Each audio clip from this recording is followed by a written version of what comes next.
ప్రియులారా, త్రిత్వము తరువాత రెండవ ఆదివారపు ఆరాధన కార్యక్రమాన్ని ప్రారంభించుకుందాం. నీతిగల యెహోవా స్తుతి మీ ఆత్మతో నర్తించుడి, మీ ఆత్మతో సేవించుడి. దాత యెహోవన క్రీస్తు నీతిని దాల్చుకొని సేవించుడి. నీతిగల యెహోవా స్తుతి మీ ఆత్మతో నర్తించుడి, మీ ఆత్మతో సేవించుడి. చదల పొడవియు రవియు జలధియు నదులు గిరులును చక్కగా సదమాలంబగు దైవనామము సర్వదా నుతి చేయను. నీతిగల యెహోవా స్తుతి మీ ఆత్మతో నర్తించుడి, మీ ఆత్మతో సేవించుడి. సర్వశక్తుని కార్యములకి సర్వరాష్ట్రములన్నీయు గర్వములు విడి తలలు వంచుచు నోర్వేలో నుతి చేయను. నీతిగల యెహోవా స్తుతి మీ ఆత్మతో నర్తించుడి, మీ ఆత్మతో సేవించుడి. గీతా తాండవ వాద్యములచే ప్రీతి పరచెడు సేవతో పాతకంబులు పరిహరించెడు దాతానే సేవించుడి. నీతిగల యెహోవా స్తుతి మీ ఆత్మతో నర్తించుడి, మీ ఆత్మతో సేవించుడి. పరమదూతలు నరులు పుడమిని మొరలు బెట్టుచు దేవుని పరమునందున్నటి యేసుని పాదములు సేవింతురు. నీతిగల యెహోవా స్తుతి మీ ఆత్మతో నర్తించుడి, మీ ఆత్మతో సేవించుడి. తండ్రి యొక్కయు కుమారుని యొక్కయు పరిశుద్ధాత్మ యొక్కయు నామమున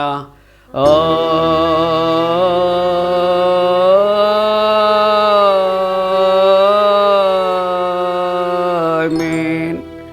నీ వెలుగును నీ సత్యమును బయలుదేర చేయము, అవి నాకు త్రోవ చూపును. అవి నీ పరిశుద్ధ పర్వతమునకును నీ నివాస స్థలమునకును నన్ను తోడుకొని వచ్చును. అప్పుడు నేను దేవుని బలిపీఠమునద్దకు నాకు ఆనంద సంతోషములు కలుగు చేయు దేవుని యొద్దకు చేరదును. దేవా, నా దేవా, సితారా వాయించుచు నీ కృతజ్ఞతాస్తుతులు చెల్లించెదను.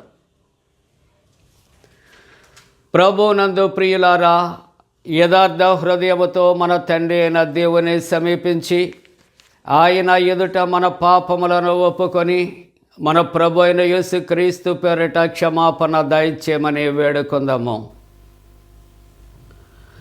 ప్రభువు నామము వలననే మనకు సహాయము కలుగుచున్నది. భూమి ఆకాశములను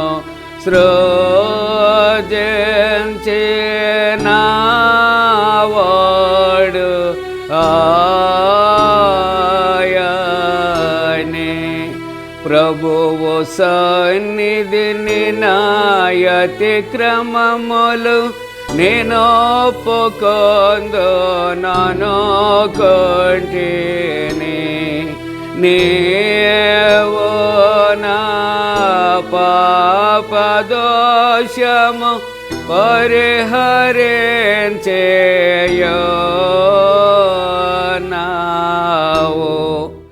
మా సృష్టికర్తవు విమోచకుడవునైన సర్వశక్తి గల దేవా, దీనులము పాపులమగ మేము స్వాభావికముగా పాపులమనియు అపవిత్రులమనియు తలంపు వలన మాట వలన క్రియ వలన నీకు విరోధముగా పాపము చేసితమనియు నీ ఎదుట ఒప్పుకొనుచున్నాము. కావున మేము మా ప్రభు అయిన యేసుక్రీస్తు నిమిత్తమున నీ కృపను వెదకుచు వేడుకొనుచు మితిలేని కరికరము గల నీ యొద్దకు ఆశ్రయమునకే వచ్చుచున్నాము. మా కొరకు చనిపోటికై నీ జనితైక కుమారునిచ్చిన మిగిల కరుణగల దేవా, మమ్మను కనికరించి ఆయన నిమిత్తమున మా సమస్త పాపములకు క్షమాపణ దయచేయము. మేము నీ కృప చేత నిత్య జీవం పొందినట్లు నిన్ను గూర్చియు నీ చిత్తమును గూర్చియు సరైన జ్ఞానమును నీ వాక్యమునకు తగిన విధేయతను మా యందు నీ పరిశుద్ధాత్మను వృద్ధి పొందించమని మా ప్రభు అయిన యేసుక్రీస్తు ద్వారా వేడుకొనుచున్నాము. ఆమేన్. మన పరలోకపు తండ్రియగు సర్వశక్తి గల దేవుడు మనను కనికరించి మన కొరకు చనిపోటుకే తన ఏక కుమారునిచ్చి ఆయన మూలమున మన పాపములన్నిటినీ క్షమించుచున్నాడు.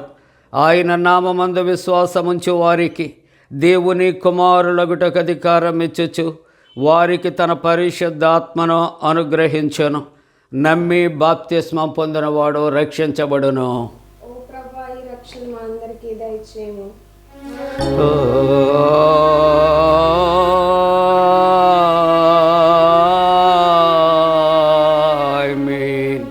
త్రిత్వము తరువాత రెండవ ఆదివారం కొరకు ఏర్పాటు చేయబడిన ప్రారంభ గీతం. యెహోవా నన్ను ఆదుకొనెను, విశాలమైన స్థలమునకు నన్ను తోడుకొని వచ్చాను. నేను ఆయనకు ఇష్టుడను కనుక ఆయన నన్ను తప్పించాను. యెహోవా నా బలమా, నేను నిన్నెంతో ప్రేమించుచున్నాను. యెహోవా నా శైలము, నా కోట.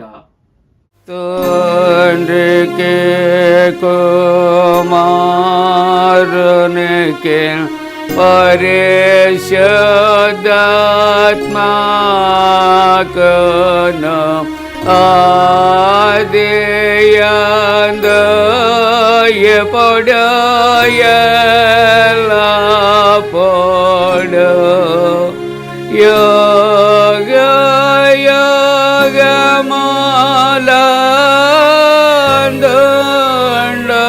యుగములందుండునట్లు మహిమ కలుగునుగాక. ఆమేన్. ప్రభువా మమ్మును కనికరింపుము. ప్రభువా మమ్మును కనికరింపుము.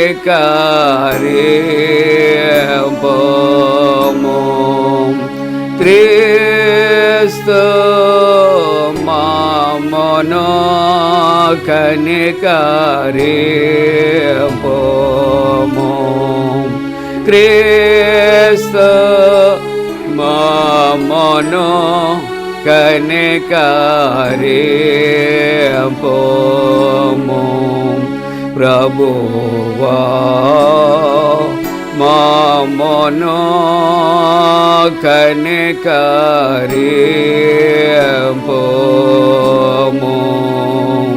ప్రభువా మమ్మును కనికరింపుము.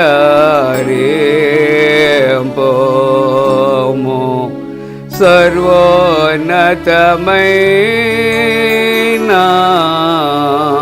వానిలో దేవునికి మహిమా. కలుగునుగాక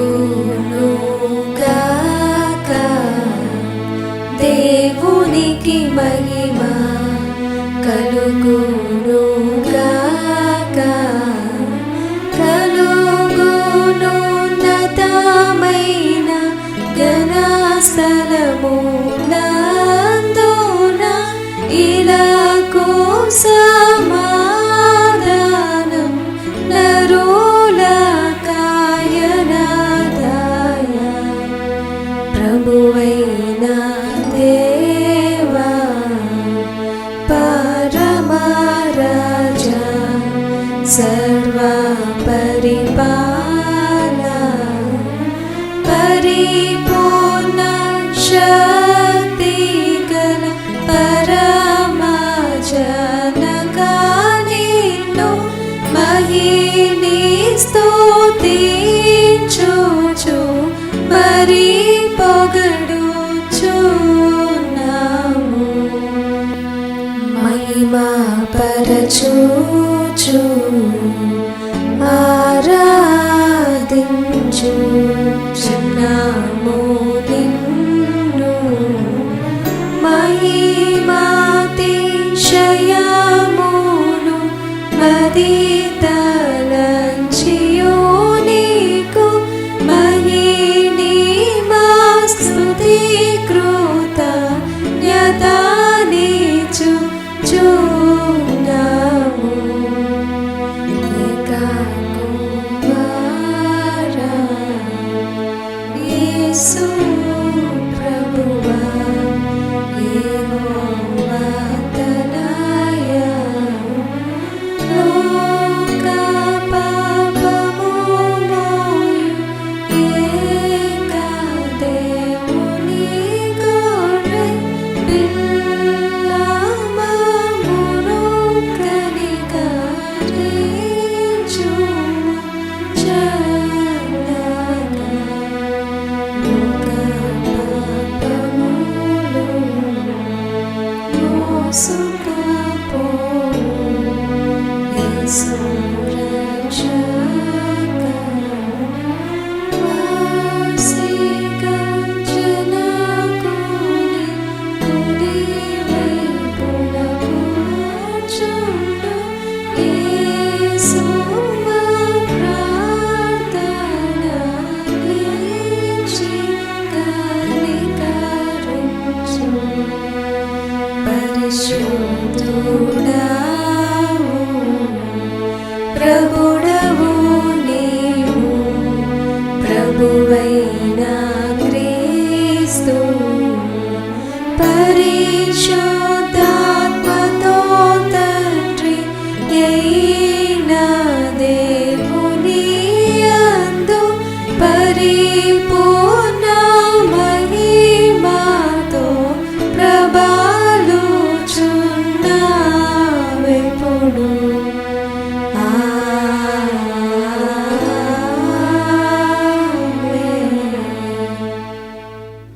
ప్రభు మీతో నుండుగాక.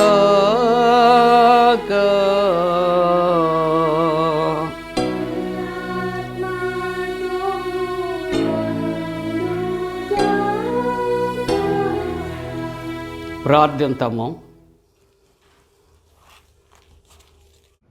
ఓ ప్రభువా, నీ యందు స్థిరమైన భయభక్తులతో నీవు పెంచడు జనులకు ఎల్లప్పుడూ సహాయము చేయొచ్చు, నిత్యము వారిని పాలించుచున్నావు. నీ పరిశుద్ధ నామమందు మేము నిరంతరము ఎడతెగని భయభక్తులు కలవారమగనట్లు దయచేయమని నీతోనూ పరిశుద్ధాత్మతోనూ సదా ఏకదేవుడై యుగ యుగములు జీవించుచు పరిపాలించనుండు నీ కుమారుడును మా ప్రభువైన యేసుక్రీస్తు ద్వారా వేడుకొనుచున్నాము.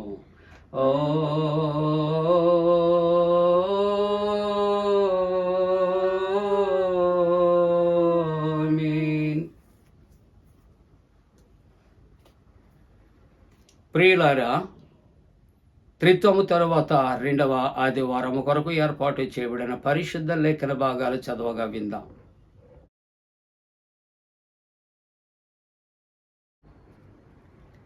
త్రిత్వంలోని రెండవ ఆదివారం కొరకు ఏర్పాటు చేయబడిన పాత నిబంధన వాక్య భాగము సామెతల గ్రంథము 9వ అధ్యాయము 1 నుండి 10 వచనాలు ఈ విధంగా వ్రాయబడి ఉన్నవి. జ్ఞానము నివాసమును కట్టుకొని దానికి 7 స్తంభములు చెక్కుకొనినది. పశువులను వధించి ద్రాక్షారసమును కలిపి ఉన్నది. భోజన పదార్థములను సిద్ధపరిచి ఉన్నది. తన పనికత్తెల చేత జనులను పిలువనంపినది. పట్టణమందలి మెట్టల మీద అది నిలిచి, జ్ఞానము లేనివాడా ఇక్కడికి రమ్మని ప్రకటించుచున్నది. తెలివి లేని వారితో అది ఇట్లనుచున్నది, వచ్చి నేను సిద్ధపరిచిన ఆహారమును భుజించుడి, నేను కలిపిన ద్రాక్షారసమును పానము చేయ, ఇక జ్ఞానము లేని వారై ఉండక బ్రతుకుడి. తెలివి కలుగుజేయు మార్గములో చక్కగా నడువుడి. అపహాసకులకు బుద్ధి చెప్పువాడు తనకే నింద తెచ్చుకొనును. భక్తిహీనులను గద్దించువానికి అవమానమే కలుగును. అపహాసకుని గద్దింపకుము, గద్దించిన ఎడల వాడు నిన్ను ద్వేషించును. జ్ఞానము గలవానిని గద్దింపగా వాడు నిన్ను ప్రేమించును. జ్ఞానము గలవానికి ఉపదేశము చేయగా వాడు మరింత జ్ఞానము నొందును. నీతి కలవానికి బోధ చేయగా వాడు జ్ఞానాభివృద్ధి నొందును. యెహోవాయందు భయభక్తులు కలిగియుండుటయే జ్ఞానమునకు మూలము. పరిశుద్ధ దేవుని గూర్చిన తెలివియే వివేచనకు ఆధారము. నా వలన నీకు దీర్ఘాయువు కలుగును. ఇంతటితో ఈ వాక్య భాగం ముగియుచున్నది. పరిశుద్ధుడవగు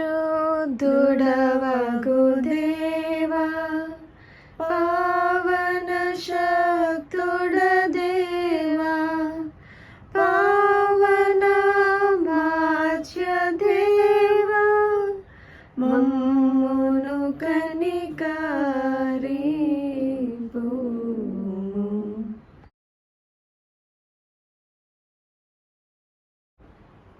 ఈ దినము కొరకు ఏర్పాటు చేయబడిన పత్రిక వాక్య భాగము రోమీయులకు రాసిన పత్రిక 10వ అధ్యాయము 1 నుంచి 15 వచనాలు ఈ విధంగా వ్రాయబడి ఉన్నది. సహోదరులారా, ఇశ్రాయేలీలు రక్షణ పొందవలనని నా హృదయాభిలాషయు వారి విషయమై నేను దేవునికి చేయు ప్రార్థనయునై ఉన్నది. వారు దేవుని యందు ఆసక్తి గలవారని వారిని గూర్చి సాక్ష్యమిచ్చుచున్నాను. అయినను వారి ఆసక్తి జ్ఞానానుసారమైనది కాదు. ఎలయనగా వారు దేవుని నీతి నెరుగక తమ స్వనీతిని స్థాపింపబూనుకొంచు దేవుని నీతికి లోబడలేదు. విశ్వసించి ప్రతివానికి నీతి కలుగుటకై క్రీస్తు ధర్మశాస్త్రమునకు సమాప్తి అయి ఉన్నాడు.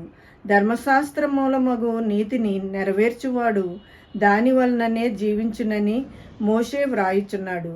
అయితే విశ్వాసమూలమగు నీతి ఇలాగూ చెప్పుచున్నది, ఎవడు పరలోకములోనికి ఎక్కిపోవును అనగా క్రీస్తును క్రిందికి తెచ్చుటకు, లేక ఎవడు అగాధములోనికి దిగిపోవును అనగా క్రీస్తును మృతులలో నుండి పైకి తెచ్చుటకు అని నీవు నీ హృదయములో అనుకొనవద్దు. అదేమని చెప్పుచున్నది, వాక్యము నీ యొద్దను నీ నోటను నీ హృదయములోనూ ఉన్నది, అది మేము ప్రకటించు విశ్వాస వాక్యమే.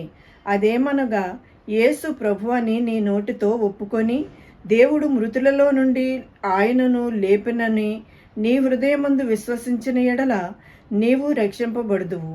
ఎలయనగా నీతి కలుగునట్లు మనుష్యుడు హృదయములో విశ్వసించును, రక్షణ కలుగునట్లు నోటితో ఒప్పుకొనును. ఏమనగా ఆయన యందు విశ్వాసముంచువాడెవడును సిగ్గుపడడని లేఖనము చెప్పుచున్నది. యూదుడని గ్రీసు దేశస్థుడని భేదము లేదు, ఒక్క ప్రభువే అందరికీ ప్రభువై ఉండి తనకు ప్రార్థన చేయ వారందరి ఎడల కృపచూపుటకు ఐశ్వర్యవంతుడై ఉన్నాడు. ఎందుకనగా ప్రభువు నామమును బట్టి ప్రార్థన చేయువాడెవడో వాడు రక్షింపబడును. వారు విశ్వసింపని వానికి ఎట్లు ప్రార్థన చేయుదురు? వినని వానిని ఎట్లు విశ్వసించుదురు? ప్రకటించువాడు లేకుండా వారు ఎట్లు విందురు? ప్రకటించువారు పంపబడని ఎడల ఎట్లు ప్రకటించుదురు? ఇందు విషయమై ఉత్తమమైన వాటిని గూర్చిన సువార్త ప్రకటించు వారి పాదములెంతో సుందరములైనవి అని వ్రాయబడి ఉన్నది. ఇంతటితో ఈ వాక్య భాగం ముగియుచున్నది. హల్లెలూయా, హల్లెలూయా, హల్లెలూయా.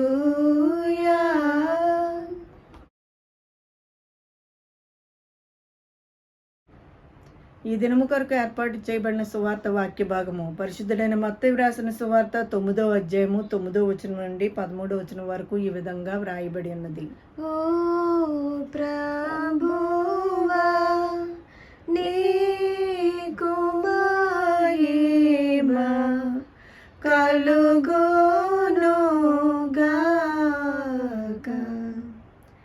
యేసు అక్కడ నుండి వెళ్ళుచు సుంకపు మెట్టునొద్ద కూర్చుండియున్న మత్తయ్యను ఒక మనుషుని చూచి, నన్ను వెంబడించమని అతనితో చెప్పగా అతడు లేచి ఆయనను వెంబడించెను.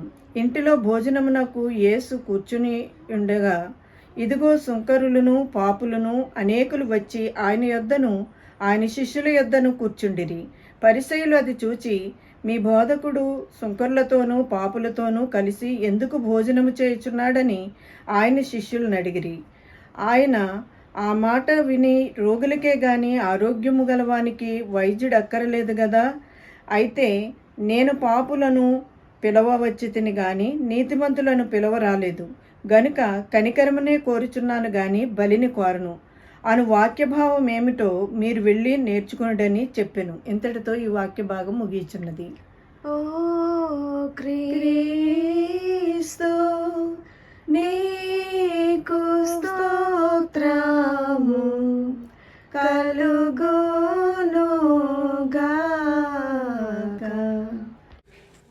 ప్రియులారా, అందరము కలిసి అపోస్తుల విశ్వాస ప్రమాణాన్ని ఒప్పుకుందాం. భూమి ఆకాశములను సృజించిన సర్వశక్తి గల తండ్రి అయిన దేవుని నమ్ముచున్నాను. ఆయన కుమారుడును మన ప్రభు అయిన యేసుక్రీస్తు నమ్ముచున్నాను. ఈయన పరిశుద్ధ ఆత్మలను గర్భమున ధరింపబడి కన్యైన మరియకు పుట్టి పొంతి పిలాతు అధికారము క్రింద శ్రమపడి సిలువేయబడి చనిపోయి సమాధి చేయబడనని అదృశ్యలోకములోనికి దిగిననియు చనిపోయిన వారిలో నుండి 3వ దినమున లేచి పరలోకమునకెక్కి సర్వశక్తి గల తండ్రి దేవుని కుడి చేతి వైపున కూర్చుండి ఉన్నాడని సజీవులకును మృతులకును తీర్పు చేయటకు అక్కడ నుండి వచ్చిననియు నమ్ముచున్నాను. పరిశుద్ధ ఆత్మ నమ్ముచున్నాను. పరిశుద్ధ క్రైస్తవ సంఘముకు పరిశుద్ధుల సహవాసమును పాపక్షమాపణయు శరీర పునరుద్ధానమును నిత్య జీవమును నమ్ముచున్నాను. ఆమేన్.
మన తండ్రి అయిన దేవుని నుండి ప్రభు అయిన యేసుక్రీస్తు నుండి కృపయు సమాధానము కలుగునుగాక. ఆమేన్. ప్రియమైన దేవుని కుటుంబీకులారా, ప్రభు పేరట శుభాలు. జన్మదినాలు, వివాహ దినాలు జరుపుకుంటున్న కుటుంబాలకు యేసుక్రీస్తు ప్రభు వారి పరిశుద్ధ నామమున పండు prince and sisters YouTube channel ద్వారా శుభాలు మేము తెలియజేస్తున్నాం. మీ కొరకు ప్రార్థన చేస్తా ఉన్నాం. దేవుడు మిమ్మలను దీవించునుగాక. మంచిదండి.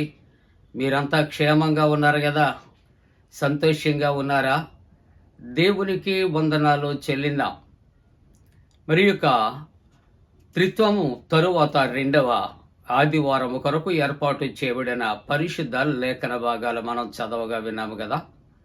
సామెతల గ్రంథము 9వ అధ్యాయము, సామెతల గ్రంథము 9వ అధ్యాయం 4వ వచనాన్ని కలిసి చదువుకుందాం. 4వ వచనం, జ్ఞానము లేనివాడ ఇక్కడకు రమ్మని ప్రకటించుచున్నది. చెప్పుకుందామండి. జ్ఞానము లేనివాడ ఇక్కడకు రమ్మని ప్రకటించుచున్నది. ప్రార్థన చేసుకుందాం. పరిశుద్ధుడా, మీకు వందనాలు, స్తోత్రాలు. ప్రభువా, ఈ యొక్క పునరుద్ధాన ఆరాధనలు ఆరాధిస్తున్న ప్రతి కుటుంబము దీవించునాయన.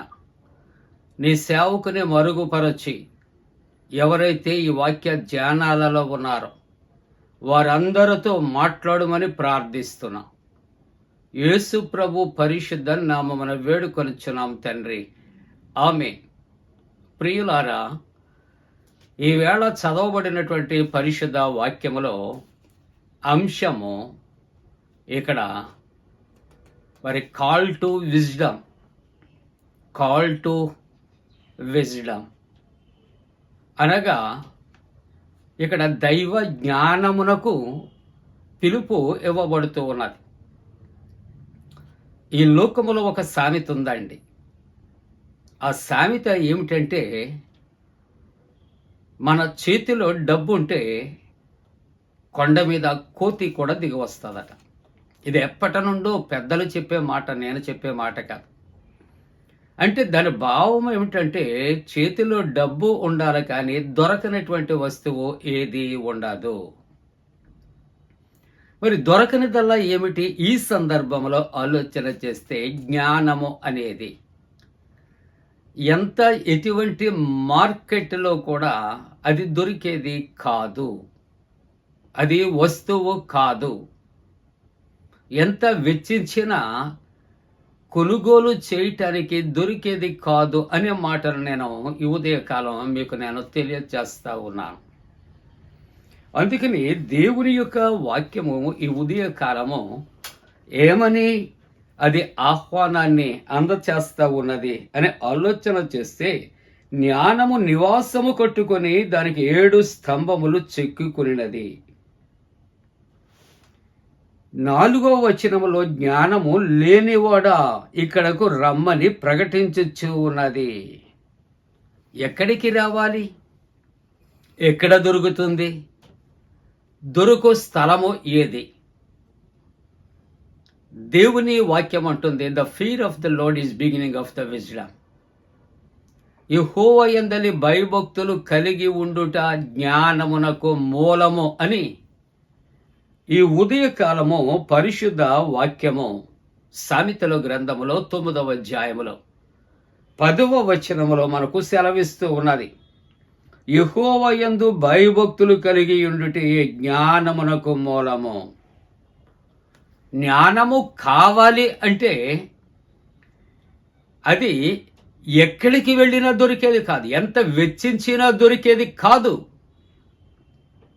మరి ఎక్కడ లభిస్తుంది? నీవు దేవుని దగ్గరకు రా, దేవుని యందు భయభక్తులు కలిగి ఉండు. దేవుని యందలి భయభక్తులు కలిగి ఉంటే అదే నీకు జ్ఞానము. అంటే ఒక మాటలో దేవుడు జ్ఞానమై ఉన్నాడు అనే మాటలు జ్ఞాపకం చేసుకుంటాం. లోక సంబంధమైనటువంటి జ్ఞానము ఉన్నది, జ్ఞానుల యొక్క జ్ఞానము ఉన్నది. కానీ ఈ మొట్టమొదటిగా పరిచయం చేసుకుంటున్న జ్ఞానము దైవ జ్ఞానము, అనగా దేవుని యొక్క జ్ఞానము. ప్రియులారా, దేవుడే జ్ఞానమై ఉన్నాడు. జ్ఞానము దేవుని యొద్ద ఉన్నది. దేవుని యొద్దకు మనం వెళ్ళగలిగితే జ్ఞానమును మనము పొందుకోగలము అని ఈ యొక్క ప్రాతకాలం పునరుద్ధరణ ఆరాధనలో దైవవాక్యము మనకు ఒక చక్కటి పిలుపును ఇస్తూ ఉంటూ ఉన్నది. ఏమని పిలుపునిస్తూ ఉంటుంది? జ్ఞానము లేనివాడా ఇక్కడకు రమ్మని ప్రకటించుచున్నది. ఎంత చక్కటి ఆహ్వానం! జ్ఞానము లేనివాడ ఎంత పిన్ పాయింట్గా అడ్రస్ చేస్తూ ఉన్నదండి. నాతోటే మాట్లాడుతూ ఉన్నది. జ్ఞానము లేనివాడా ఇక్కడికి రా, నా దగ్గరకు రా, ఇదిగో నీకు జ్ఞానము నేను నీకు ఇస్తాను. ఎంత గొప్ప ఆహ్వానాన్ని దేవుడు మనకు అందిస్తూ ఉన్నాడు, మనం చూస్తూ ఉన్నాం. యాకోబు పత్రిక 1వ అధ్యాయము 5వ వచనంలో చూస్తూ ఉన్నప్పుడు కూడా దేవుని యొక్క వాక్యం అంటుంది, మీలో ఎవరికైనా జ్ఞానము కొదువగా ఉన్న ఎడల అతడు దేవునిని అడుగవలెను, అప్పుడు అది అతనికి అనుగ్రహింపబడును. జ్ఞానము లేదు అని గ్రహించినప్పుడు ఎవరిని అడగాలి? బుక్ నాలెడ్జి కాదండి, లోకములో ఉన్న జ్ఞానము కాదండి. జ్ఞానము అయ్యున్నటువంటి యెహోవా దేవుని అడిగితే ఆయన మనకు జ్ఞానమును అనుగ్రహించు దేవుడు అని పరిశుద్ధ వాక్యము సెలవిస్తూ ఉన్నది. సమూయేలు 1వ గ్రంథములో 2వ అధ్యాయములో 3వ వచనములో చూస్తే యెహోవా అనంత జ్ఞానియగు దేవుడు, అనంత జ్ఞానియగు దేవుడు, ఆయన జ్ఞాని అయ్యున్నాడు. ప్రియమైనటువంటి దేవుని బిడ్డలారా, కాబట్టి దేవుని యొక్క వాక్యములో మనం చూస్తూ ఉంటూ ఉన్నప్పుడు ఈ జ్ఞానము, మానవుడు జ్ఞానము కలిగి ఉన్నాడు అంటే దేవుని యొద్ద నుండి అతడు పొందుకున్న జ్ఞానం, అతనికి దేవుడు ఇచ్చినటువంటి జ్ఞానము అని ఉదయకాలం మనం గ్రహించాలి. ప్రియమైన దేవుని యొక్క విశ్వాసులారా, రాజుల 1వ గ్రంథం 3వ అధ్యాయం 28వ వచనంలో ఇక్కడ అతడు ఇశ్రాయేలీయుల అందరును రాజు తీర్చినటువంటి తీర్పును గురించి విని న్యాయము విచారించుటయందు రాజు దైవ జ్ఞానము నొందిన వాడని గ్రహించి అతనికి భయపడిరి. ఈ యొక్క జ్ఞానాన్ని ఎక్కడ ఇతను సంపాదించాడు అంటే రాజుల 1వ గ్రంథంలో 3వ అధ్యాయాన్ని మనం చదువుతూ ఉంటున్నప్పుడు గిబియోనులో దేవుడు తనకు ప్రత్యక్షమయ్యాడు. అతనిని అడిగినప్పుడు అతడు అడిగినది ఆయనకి ఇచ్చాడు. అదే వివేచన, అదే జ్ఞానము. కాబట్టి ఇక్కడ అతడు తీర్పు తీర్చి ఉంటుండగా ఆ రాజులట ఆశ్చర్యపడి ఇది దైవ జ్ఞానమని గ్రహిస్తూ ఉన్నారు. ఉదాహరణకు మరలా మనం జ్ఞాపకం చేసుకుంటూ ఉన్నప్పుడు ఒక ఇద్దరు స్త్రీలు ఆయన ఎద్దుకు వచ్చారు. ఇద్దరకు కూడా చంటి బిడ్డలు ఉన్నారు. ఆ చంటి బిడ్డలను ప్రక్కన వేసి పండుకుంటే ఒక చంటి బిడ్డ చనిపోయింది. చనిపోయిన బిడ్డ తల్లి ఏం చేసింది తెలివిగా అంటే ఆ బిడ్డను ఆ ప్రక్కన ఉన్నటువంటి తల్లి యొక్క ప్రక్కన వేసి బ్రతికి ఉన్న బిడ్డను తన ప్రక్కన పండుకోబెట్టుకున్నది. ఉదయాన్నే లేచారు, తగాదాలు పడ్డారు. నా బిడ్డ అంటే నా బిడ్డ అనుకున్నారు. సొలొమోను మహారాజు దగ్గరకు ఈ యొక్క వ్యాజ్యము నడిపించబడింది. ఆయన ఇద్దరు దగ్గర నుండి కూడా విషయాలు ఆయన గ్రహించాడు. ఆయన ఆదేశిస్తున్నాడు అక్కడ ఉన్న సేవకునికి, ఒక పెద్ద ఖడ్గాన్ని తీసుకుని వచ్చాడు. ఆ బిడ్డను రెండుగా ఖండించి చెరుకొక భాగము ఇవ్వమంటూ ఉన్నప్పుడు ఇక్కడ నిజముగా చనిపోయినటువంటి బిడ్డ తల్లి ఏమంటుందంటే, అలాగే చెయ్యి మహారాజా, చెరుకొక భాగాన్ని ఇప్పించండి అంటుంది. ఎవరు? చనిపోయిన బిడ్డ యొక్క తల్లి. ఎందుకంటే తన యొక్క అంతరార్థం ఏమిటంటే, నా బిడ్డ ఎలాగా చనిపోయాడు, ఆమె బిడ్డ కూడా బ్రతికి ఉండకూడదని దురుద్దేశ్యం. కాబట్టి బ్రతికి ఉన్న బిడ్డ తల్లి అంటుంది, పేగులు తరుక్కునిపోయి అంటూ ఉన్నది, మహారాజా ఆ బిడ్డను వధించొద్దు, ఆ బిడ్డను ఆమెకే ఇవ్వండి, నా బిడ్డ ఎక్కడ ఉన్న బ్రతికి ఉంటే చాలు అని బ్రతిమలాడుతూ ఉంటుండగా రాజట దైవ జ్ఞానము కలిగిన వాడు కనుక ఆమెయే ఆ బ్రతికి ఉన్న బిడ్డకు తల్లి అని గుర్తించి ఆ బిడ్డనట తన సొంత తల్లికి ఇచ్చినప్పుడట ఇక్కడ మనం చదువుకున్నటువంటి వాక్యములో మనం ఆలోచన చేస్తే అతడు ఇశ్రాయేలీల అందరూను రాజు తీర్చిన తీర్పును గూర్చి విని న్యాయము విచారించుట యందు రాజు దైవ జ్ఞానము నొందినవాడని గ్రహించి అతనికి భయపడిరి. ఇది మనుష్య జ్ఞానము కాదు ప్రియులారా, మనుష్య జ్ఞానము వెర్రితనము అంటుంది దేవుని యొక్క వాక్యము. ఇద్దరు కూడా తమ బిడ్డ అంటే తమ బిడ్డ అంటూ ఉన్నారు, కానీ ఇది దేవుడు ఇచ్చిన జ్ఞానమును బట్టి సత్యమును ఆయన గ్రహించి న్యాయపు తీర్పు తీర్చినట్లుగా మనము చూస్తూ ఉన్నాం.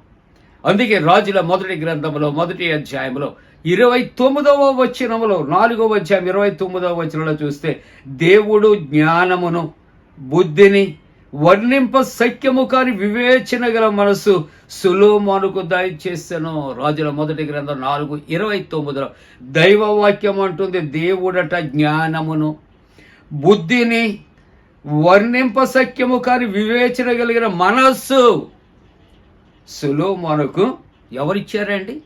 దేవుడు దయచేశాను అని దేవుని యొక్క వాక్యం.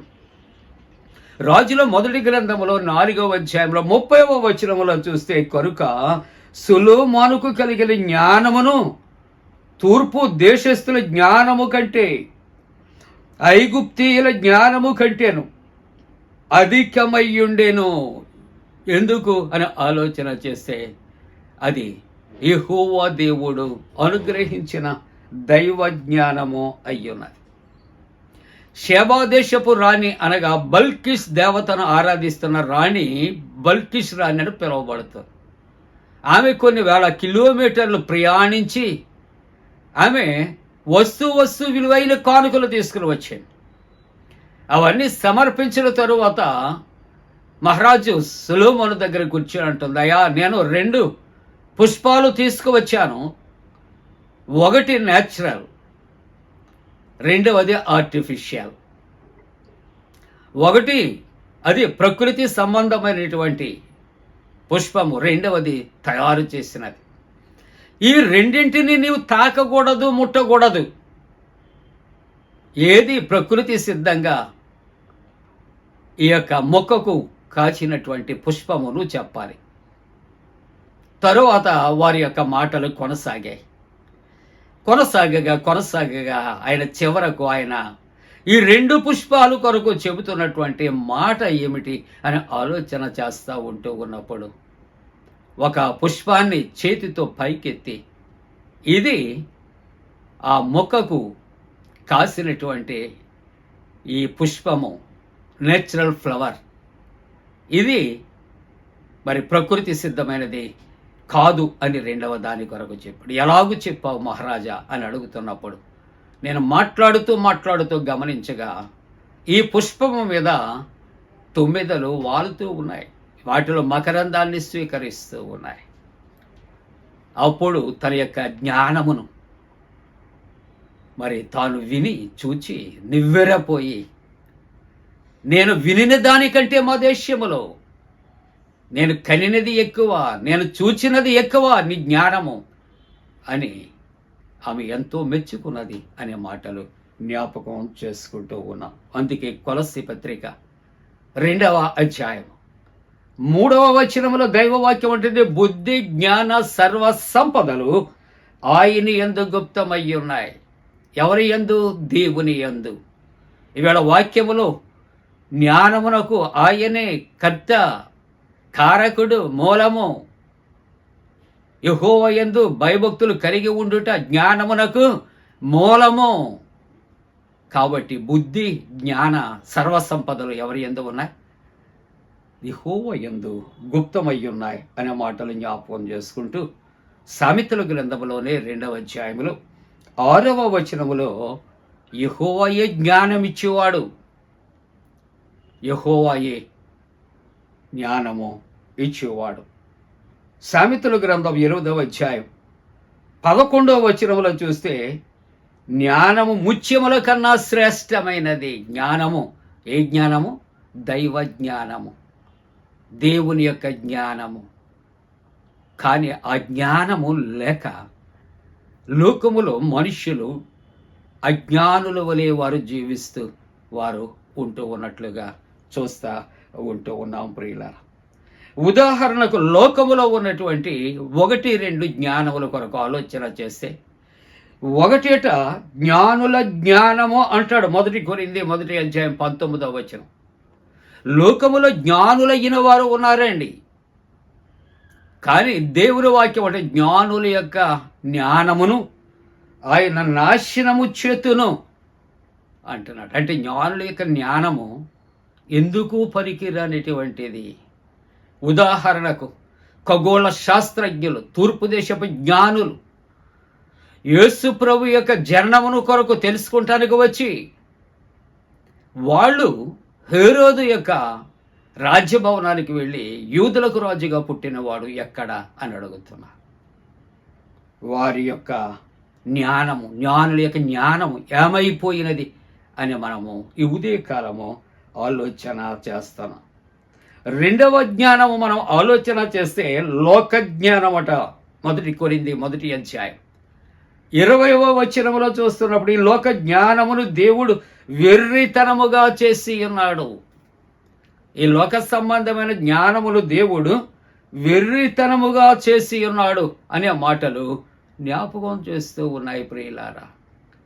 మన సొంత జ్ఞానము ఎందుకు కూడా పనికిరానిటువంటి జ్ఞానముగా ఉంటూ ఉన్నది. అందుకని ఇక్కడ దేవుని యొక్క వాక్యాన్ని ఆలోచన చేస్తే 1 కొరింథీ 1:29 జ్ఞానులను సిగ్గుపరచుటకు వెర్రి వారిని ఏర్పరచుకొనెను. జ్ఞానులను సిగ్గుపరచుటకు వెర్రి వారిని ఆయన ఏర్పరచుకున్నాడు. కాబట్టి ఈవేళ ఈ పునరుద్ధరణ ఆరాధనలో కాల్ టు విజ్డమ్, దైవ జ్ఞానమునకైన పిలుపులకు ఆహ్వానము ఏ విధంగా ఉన్నట్టు జ్ఞానము లేనివాడా ఇక్కడికి రమ్మని ప్రకటించుచున్నది. ఈ 6వ వచనములో ఇక జ్ఞానము లేని వారై ఉండక బ్రతకవద్దు. జ్ఞానము లేని వారిగా మీరు బ్రతకవద్దు. యాకోబు పత్రిక 3:17 ఆయన అంటాడు, పైనుండి వచ్చే జ్ఞానము మొట్టమొదట పవిత్రమైనది.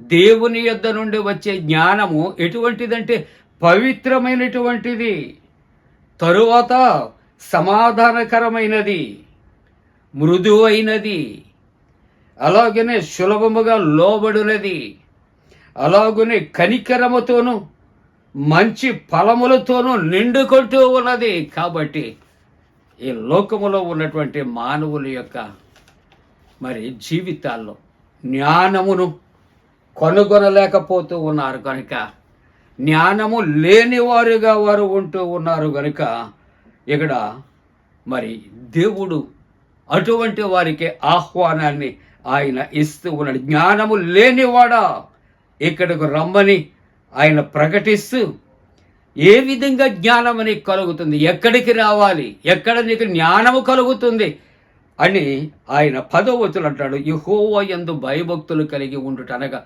యెహోవా దేవుని యొద్దకు నీవు రా, ఆయన యందు భయభక్తులు కలిగి ఉండు, నీకు అదే నీకు జ్ఞానము, పరిశుద్ధ దేవుని గుర్చిన తెలివి, వివేచనకు ఆధారము అని అక్కడ మరి దేవుని యొక్క వాక్యము హెచ్చరిక చేస్తా ఉంటూ ఉన్నది. ఈ లోకములో అనేక మంది అనుకుంటూ ఉంటారు, మేమే జ్ఞానులము, అందరూ వెర్రివారు అని అనుకుంటూ ఉంటారేమో. కానీ జ్ఞానులు అయినటువంటి వారు ఆ విధంగా ఆలోచించారు. జ్ఞానము లేని ఎడల ఆయన యొద్దకు వద్దాం. బుద్ధి జ్ఞాన సర్వ సంపదలు ఆయన యందు గుప్తమై ఉన్నాయి అనే మాట, మొట్టమొదటి మాట జ్ఞానమునకు పిలుపు లేక జ్ఞానమునకు ఆహ్వానము అనే మాట ధ్యానం చేస్తాం. ఇక్కడ 2వ వాక్య భాగాన్ని రోమా పత్రికలో మనము దైవ వాక్యాన్ని ధ్యానం చేస్తాం. ఈ 2వ వాక్య భాగములో 10వ అధ్యాయము రోమా పత్రిక 1వ వచనములో చూస్తున్నప్పుడు, సహోదరులారా, ఇశ్రాయేలు రక్షణ పొందవలనని నా హృదయాభిలాషయు వారి విషయమై నేను దేవునికి చేయు ప్రార్థన అయి ఉంటూ ఉన్నది అని దేవుని యొక్క వాక్యం. అసలు దేవుడు ఎందుకు పరలోకాన్ని విడిచి లోకానికి వచ్చాడు? మానవ జీవితములో చేసిన తప్పు పాపమును సరిచేయటానికి, రక్షణ దయచేయటానికి యేసయ్య పరలోకాన్ని విడిచి ఆయన వచ్చాడు కదా. ఇక్కడ ఇశ్రాయేలు ప్రజల యొక్క రక్షణ కొరకు కూడా దేవుడు ఎంతో పాటుపడుచు అనేకమైన పర్యాయాలు వారిని దిద్దటానికి ప్రయత్నం చేసినటువంటి దేవుడు కదా. అందుకే అపోస్తలుడైన పౌలు గారు అంటాడు, సహోదరులారా, ఇశ్రాయేలు రక్షణ పొందవలనని నా హృదయ అభిలాష, నా హృదయంలో కోరిక. 2వ వాక్య భాగానికి టైటిల్ ఏమిటంటే కాల్ టు సాల్వేషన్. మొట్టమొదటి ఆలోచన చేస్తే కాల్ టు విజ్డమ్, 2వది కాల్ టు సాల్వేషన్. ఈ లోకములో మానవుడు జీవిస్తూ ఉన్నాడు అంటే రక్షణలో జీవించాలి, రక్షణ పొందుకోవాలి. అందుకనే జక్కయ్య తన యొక్క జీవితంలో తను కూడా రక్షణ కొరకైన ప్రయత్నాలు చేశాడు. అపోస్తుల కార్యాలు 16వ అధ్యాయములో 30వ వచనములో చూస్తాం, అయ్యలారా రక్షణ పొందుటకు నేను ఏమి చేయాలి? చెరసాల నాయకుడు అడుగుతున్నాడు. ప్రభు అయిన యేసునందు విశ్వాసం ఉంచు, అప్పుడు నీవు నీ ఇంటి వారు రక్షణ పొందుతారు. ఈ భాగంలో మనం జక్కయ్య కొరకు ఆలోచన చేస్తే యేసును చేర్చుకుంటే రక్షణ, యేసు మాట వింటే రక్షణ, యేసులో మార్పు చెందితే నీ హృదయం రక్షణ. ప్రభువుని చేర్చుకున్నాడు, ప్రభు సన్నిధిలో తీర్మానం చేసుకున్నాడు, తనకు ఉన్నటువంటివి అన్నిటిని విడిచిపెట్టాడు. ప్రభు అంటాడు, నేడే నీ ఇంటికి రక్షణ వచ్చి అన్నారు. నేడే నీవెప్పుడు ప్రభు దగ్గరికి వస్తావు, ఎప్పుడు ప్రభువుని హృదయంలోనికి ఆహ్వానిస్తావు, ఎప్పుడు ప్రభువుని నీ హృదయంలో విశ్వసిస్తావు, ఎప్పుడు ప్రభువుని నేటుతో ఒప్పుకుంటావు, అప్పుడే నీకు రక్షణ వస్తుంది. Call to salvation. ఈ భూలోక సంబంధమైన జీవితాలు ఎన్ని సంవత్సరాలు జీవించినా అస్థిరము. ఏదో ఒక దినాన్న దేవుడు తప్పనిసరిగా అందరినీ కూడా పిలుస్తాడు. ప్రియులారా, భయపడొద్దు. ఆయన ఇచ్చే పిలుపునకు మనం పరలోక రాజ్యంలో ప్రవేశించడానికి సిద్ధపాటు మనం కలిగి ఉండాలి. భౌతికపరమైనటువంటి రక్షణ వేరు. మనం 2 వీలర్ మీద వెళుతూ కూడా హెల్మెట్ మనం ధరిస్తాం, మంచిదండి, తలకు ప్రొటెక్షన్ అది. అలాగునే కొంతమంది ప్రముఖమైనటువంటి వ్యక్తులు బుల్లెట్ కోట్ వాళ్ళు ధరిస్తూ ఉంటారు, ఎవరైనా షూట్ చేస్తారేమో అని. అది కొంతవరకు ప్రాణరక్షణ. మరి ఆత్మరక్షణ కావాలి కదా. కాబట్టి ఆత్మల రక్షకుడు ఎవరంటే ప్రభువే. ఆ రక్షణ కొరకే ప్రభు పరలోకం నుండి దిగి మన కొరకు ఈ భూలోకానికి వచ్చాడు. ప్రియులారా, అందుకనే ఇక్కడ భక్తుడు అంటాడు, సహోదరులారా, ఇశ్రాయేలీయుల రక్షణ పొందవలనని నా యొక్క హృదయ అభిలాష. వాళ్ళు అనుకుంటున్నారు మేము రక్షించబడ్డాం. శాస్త్రులు పరిచయులు కూడా వాళ్ళ ఉద్దేశం మేమే నీతిమంతులము. కానీ ప్రభు అంటాడు, మనలను మన నీతి అట శాస్త్రుల నీతి కంటే పరిచయుల నీతి కంటే అధికము కావాలి, లేక పరలోకం వెళ్ళలేం. వాళ్ళు అనుకుంటారు మా అంతటా మేమే పరిశుద్ధులము, పవిత్రులము, పరలోక రాజ్యము మాది. కానీ ప్రభు ఇక్కడ తన భక్తుల ద్వారా, సహోదరులారా, ఇశ్రాయేలీయులకు రక్షణ పొందవలనని నా హృదయ అభిలాషయు వారి విషయమై నేను దేవునికి చేయు ప్రార్థన. ఇతరులు ఆత్మ నశించిపోకుండా ఉండాలంటే మన యొక్క బాధ్యత వారి కొరకు ప్రార్థన చేయాలి. ఒకటి, మన ఆత్మ నశించిపోకుండా మనం ప్రార్థన చేయాలి. ఇతరుల యొక్క ఆత్మ నశించిపోకుండా వారి కొరకు ప్రార్థన మనము చేయాలి. ఈ లోకములో మన యొక్క శరీరాన్ని రక్షించుకుంటే, లేకుంటే మన అందచందాలను కాపాడుకుంటే ఇది పరలోక రాజ్యానికి మనం కొనిపోయేది కాదు ఈ రక్షణ. కోర్స్ లోకంలో ఉన్నంత వరకు కూడా ఆ ప్రొటెక్షన్ మనం ఇద్దాం మన యొక్క అవయవాలకు, మంచిది. కానీ ఇది అశాశ్వతం. ఏదో ఒక దినాన్న భూమి మీద ఈ గుడారం శిథిలమైపోతుంది అంటాడు 2 కొరింథీ 5 మొదటి వచనములో. కానీ నీ ఆత్మ శిథిలం కాకుండా ఉండాలి, రక్షింపబడాలి. ఆ రక్షణ ప్రభువులోనే. రక్షణ పొందుటకు నేనేమి చేయాలి? అదే ఇక్కడ భక్తుడు రక్షణ పొందవలని నా హృదయ అభిలాష. వారి విషయమే నేను దేవునికి ప్రార్థన. వాళ్ళ యొక్క యాటిట్యూడ్ ఎలాగ ఉన్నదని ఆలోచన చేస్తూ ఉంటున్నప్పుడు వారు దేవుని యందు ఆసక్తి కలిగినటువంటి వారిని గురించి సాక్ష్యం ఇచ్చి ఉన్నాను. No doubt at all. మంచి స్టేట్మెంట్. వారు ఇశ్రాయేలు ప్రజలు దేవుని యందు ఆసక్తి కలిగి ఉన్నారు, మంచిది. నేను ఆ ఉద్యోగం చేయాలని ఆసక్తి కలిగి ఉన్నాను, మరి నేను పొందుకోవాలి కదా. నేను మంచివాడిని అని అనుకుంటున్నాను, మంచివాడిగా నేను ఉండాలి కదా. మీ అందరికంటే నేను భక్తిపరుడిని అనుకుంటున్నాను, భక్తి కలిగిన వాడిగా నేను జీవించాలి కదా. ఇశ్రాయేలు ప్రజల యొక్క యాటిట్యూడ్ ఏంటంటే ఇక్కడ వారట మరి నా హృదయాభిలాష ఏంటంటే వారు దేవుని యందు ఆసక్తి కలిగిన వారిని సాక్ష్యమిస్తున్నారు. కానీ అయినను వారు ఆ ఆసక్తి ఆ జ్ఞానానుసారమైనది కాదు. అది జ్ఞానానుసారమైనటువంటి ఆసక్తి కాదు. ఏలయనగా వారు దేవుని యొక్క నీతిని వారు ఎరుగరు. దేవుని యందు ఆసక్తి కలిగిన వారు ఏ విధంగా ఉండాలి? దేవుని యొక్క నీతిని ఎరిగినటువంటి వారిగా ఉండాలి. దేవుని యొక్క రక్షణ సంకల్పాన్ని ఎరిగిన వారిగా ఉండాలి. దేవునిని పరిపూర్ణంగా అంగీకరించినటువంటి వారిగా ఉండాలి. తమ స్వనీతి స్థాపింపూనుకొనొచ్చు. ఇందాక నేను మీకు మాట్లాడాను, మేమే నీతిమంతులు, స్వనీతి పరులు. మేము తప్ప ఎవరు నీతిమంతులు కాదు, మేము తప్ప ఎవరు ప్రార్థనాపరులు కాదు. దేవుని విషయంలో మేమే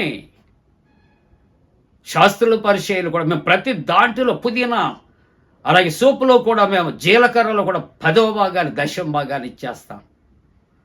ప్రభు అంటాడు చాలా మంచిది.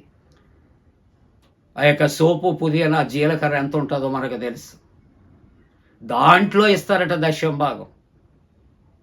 మరి ఇవ్వవలసిన వాటిలో కూడా ఇవ్వాలి కదా. నీ హృదయం అని నీ జీవితంలో 10వ భాగం సమయాన్ని దేవుడికి ఇస్తున్నావా? నీ ప్రార్థనలో 10వ భాగం ఇస్తున్నావా? దేవుడు ప్రేమ అయ్యి ఉన్నాడు, ప్రేమలో 10వ భాగం నువ్వు ఇతరులకు ఇస్తున్నావా? అందుకని ఇక్కడ అంటాడు తమ స్వనీతిని స్థాపింపబూనుకొనొచ్చు.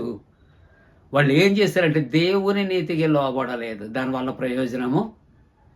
కాబట్టి మన యొక్క బాధ్యత దేవుని యొక్క నీతికి లోబడవలసి వచ్చాను. 4వ వచనంలో అంటాడు విశ్వసించు ప్రతి వానికి నీతి కలుగుటకే క్రీస్తు ధర్మశాస్త్రమునకు సమాప్తి అయ్యున్నాడు.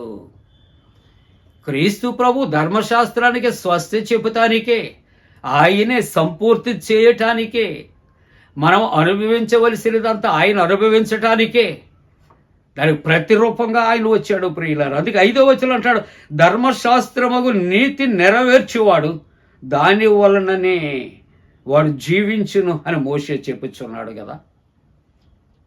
కాబట్టి రోమాపత్రిక 10వ అధ్యాయం 9వ వచనంలో యేసు ప్రభు అని ఇక్కడ ఏం చేయాలంటే స్వనీతి కాదు, ఇక్కడ దేవుని నీతికి లోబడాలి.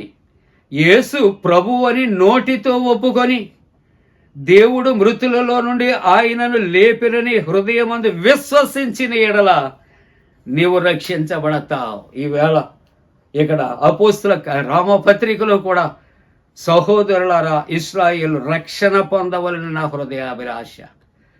ఈ వాక్యములో 10వ అధ్యాయములో కూడా 9వ వచనం అంటే యేసు ప్రభు అని నీ నోటితో ఒప్పుకొని దేవుడు మృతులలో నుండి ఆయనను లేపినని హృదయమందు విశ్వసించిన ఎడల రక్షించబడతావు. రక్షించబడాలంటే దేవుని యందు నువ్వు విశ్వాసము ఉంచాలి. అందుకని 10వ వచనంలో అంటాడు, ఆలయనగా నీతి కలుగునట్లు మనుష్యులు హృదయములో విశ్వసించాలి, రక్షణ కలుగునట్లు నోటితో ఒప్పుకోవాలి. ఈ రెండు చేయరు వాళ్ళు. స్వనీతిని మాత్రమే వారు స్థాపిస్తూ ఉంటూ ఉన్నారు. మొదటి మాట కాల్ టు విజ్డమ్, రెండవ మాట కాల్ టు సాల్వేషన్, మూడవ మాట ముగింపుగా కాల్ టు సిన్నర్. పాపులైనటువంటి మనకు ఆహ్వానాన్ని ఇస్తా ఉన్నాడు. వెంబడించండి అంటాడు. మత్తయి సువార్త 9వ అధ్యాయం 13వ వచనములో, అయితే నేను పాపులనే పిలువ వచ్చి తిని కానీ నీతిమంతులను పిలువ రాలేదు. ప్రభు ఎవరి కొరకు వచ్చాడు అంటే ఆయన పాపుల కొరకే, అనీతిమంతుల కొరకే. అందుకే క్లారిఫికేషన్ ఇస్తూ ఉన్నాడు. వైద్యుడు ఎవరికి కావాలి? రోగికి కావాలి. కాబట్టి రోగము కలిగిన వాళ్ళని బాగు చేయటానికి నేను వచ్చాను. పాపులనే పిలువ వచ్చి తిరిగి కానీ నీతిమంతులను పిలువ రాలేదు. ఎందుకు ఈ మాట చెప్తున్నాడంటే యేసు ప్రభు ఆయన భోంచేస్తున్నప్పుడు వారితోనట అక్కడ ఉన్నటువంటి వారిని, సుంకరులను, పాపులను అనేకులు వచ్చి ఆయన యొద్ద మరి కూర్చుండటం శిష్యులు చూచి ఆయన శిష్యుల యొద్ద కూర్చున్నప్పుడట ఇక్కడ పరిచయులను చూచి మీ బోధకుడు సుంకరులతో పాపులతోనూ కూడా అతడు కలిసి ఎందుకు భోజనం చేయుచున్నాడు? అప్పుడు ఆ మాట విన్నటువంటి ఆ యేసయ్య రోగులకి కానీ ఆరోగ్యము గల వారికి వైద్యులు అక్కర్లేదు, నేను ఎవరిని పిలవచ్చాను? పాపులనే పిలువ వచ్చాను. కాబట్టి 9వ అధ్యాయం 9వ వచనంలో యేసు అక్కడ నుండి వెళ్ళుచు సుంకపు మెట్టునద్ద కూర్చొని ఉన్న మత్తయి అని ఒక మనుష్యును చూచి నన్ను వెంబడించు అని అతనితో చెప్పగా అతడు లేచి ఆయనను వెంబడించాను. ఆయన పిలిచినప్పుడు ప్రియమైన దేవుని బిడ్డలారా మన బాధ్యత ఏంటో చెప్పండి. ఒకటి, ఆయన జ్ఞానమునకు ఆహ్వానించాడు. రెండు, రక్షణకు ఆహ్వానాన్ని ఇచ్చాడు. ఇప్పుడు ఆయనను మనము వెంబడించటానికి ఆహ్వానాన్ని ఇస్తా ఉన్నాడు. ఆయనను మనం వెంబడిందాం, జ్ఞానమును పొందుకుందాం, రక్షణ పొందుకుందాం. ఇక్కడ ఆయన ఇచ్చే ఆ గొప్ప కృపను మనం పొందుకుందాం. అలా చేయటానికి దేవుడు తన పరిశుద్ధాత్మ కూడిన మనపై మెండుగా కుమ్మరించునుగాక. ఆమేన్. సమస్త జ్ఞానమునకు మించిన దేవుని సమాధానం యేసుక్రీస్తు వలన మీ హృదయాలకు తలపులకు కావలి ఉండునుగాక. ఆమేన్.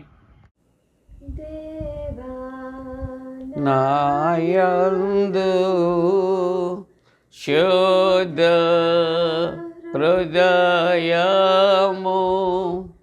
కలుగచేయుము, నాయంతరంగములో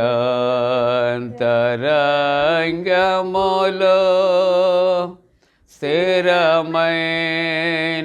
మనసును తనముగా పుట్టించుము,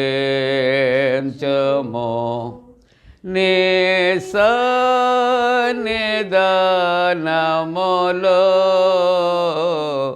నుండి నన్ను త్రోసివేయకుము,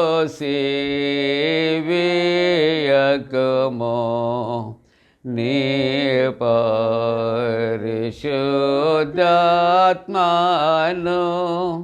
నా యొద్ద నుండి తీసివేయకుము,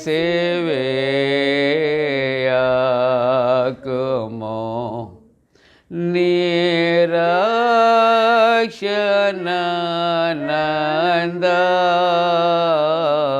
మోనాకుమారలా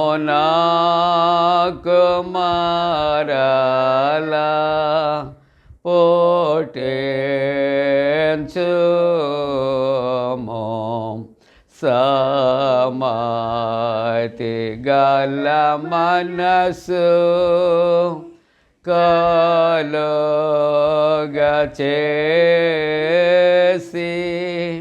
నన్ను దృఢపరచుము. ప్రియులారా, ప్రార్థన, ప్రభు ప్రార్థన ఆశీర్వాదంతో సెలవు తీసుకుందాం. ప్రార్థింతము. పరిశుద్ధుడా, నీకే వందనాలు. ప్రభువా, ఇదిగో నీ వాక్యములు తండ్రి ఆశీర్వదించి దీవించి వాక్యానుసారముగా మేము జీవించటానికి కృప చేయండి. ఈ పునరుద్ధాన ఆరాధనలో పాల్గొన్న ప్రతి ఒక్కొక్కరి కొరకు, ప్రతి కుటుంబం యొక్క ఆశీర్వాదాల కొరకు ప్రార్థన చేస్తూ ఉన్నా. అలాగే ప్రభువా, ఎండల యొక్క తీవ్రతలు తగ్గించండి, చల్లటి వాతావరణంలోనికి ప్రవేశపెట్టండి. నాయనా, బలహీనులైనటువంటి వారిని బలపరచండి, స్వస్థపరచండి. జన్మదినాలు, వివాహ దినాలు జరుపుకుంటున్న కుటుంబాలు పరలోకపు దీవెనలతో నింపండి. ప్రభువా, ఇదిగో తండ్రి, పరీక్షలు రాస్తున్న బిడ్డలకు జయం ఇవ్వండి. అలాగనే ప్రభువా, నీట్ ఎగ్జామ్ రాసినటువంటి వారు నా తండ్రి, ప్రభువా, ఇదిగో ఇంకా అనేక పరీక్షలు రాసినటువంటి బిడ్డలకు కూడా జయము కలుగు చేయమని ప్రార్థనలు చేస్తూ ఉన్నా. ఇంటర్వ్యూస్లో తోడుగా ఉండండి, ఉద్యోగ ప్రయత్నాల్లో తోడుగా ఉండండి. వారి యొక్క రీఓపెనింగ్ డేస్ కొరకు ప్రార్థిస్తున్నాం, అడ్మిషన్స్ కొరకు నాయన ప్రార్థన చేస్తూ ఉంటున్నాము తండ్రి. అలాగనే ప్రభువా, ఇదిగో చంటి బిడ్డ తల్లుల కొరకు, యవనస్తుల కొరకు, వృద్ధులైన వారి కొరకు ప్రార్థిస్తూ ఉంటున్నాము తండ్రి. నిరాశ నిస్పృహలో ఉన్న వారిని ఆదరించండి, ధైర్యపరచండి, బలపరచమని ప్రార్థన చేస్తూ ఉంటున్నాము తండ్రి. స్వదేశ విదేశాల్లో ఉన్నటువంటి కుటుంబాలను, ప్రయాణాల్లో ఉన్న వారిని కూడా ఆశీర్వదించండి నా తండ్రి. దేవా, ఇదిగో తండ్రి, నీ పరలోక సంతోష సమాధానాలు ఆరాధనలో ఉన్న ప్రతి ఒక్కరికి నిండుగా మెండుగా దయచేసి మీరు మహిమ పొందమని యేసు ప్రభు దివ్య నామమున వేడుకొనుచున్నాము తండ్రి. ఆమేన్. పరలోకమందున మా తండ్రి, నీ నామం పరిశుద్ధపరచబడను గాక, నీ రాజ్యం వచ్చును గాక, నీ చిత్తం పరలోకమందు నెరవేర్చున్నట్టు భూమి అందు నెరవేరును గాక. మా దిన ఆహారం నేడు మాకు దయచేయము, మా ఎడల అపరాధం చేసిన వారిని క్షమించిన ప్రకారముల అపరాధము క్షమించము, శోధంలోని తేక కీడును తప్పించము. రాజ్యము, శక్తియు, మహిమ నిరంతరము నీవే ఉన్నవి. ఆమేన్. ప్రభు నిన్ను ఆశీర్వదించి నిన్ను కాపాడుగాక. ప్రభు నీకు తన సన్నిధిని ప్రకాశింపచేసి నిన్ను కరుణించుగాక. ప్రభు నీవు తన సన్నిధి కాంతి ఉదయింపచేసి నీకు సమాధానము కలుగు చేయునుగాక.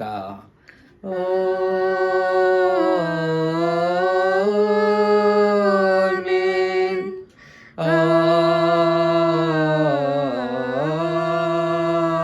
ఆమేన్.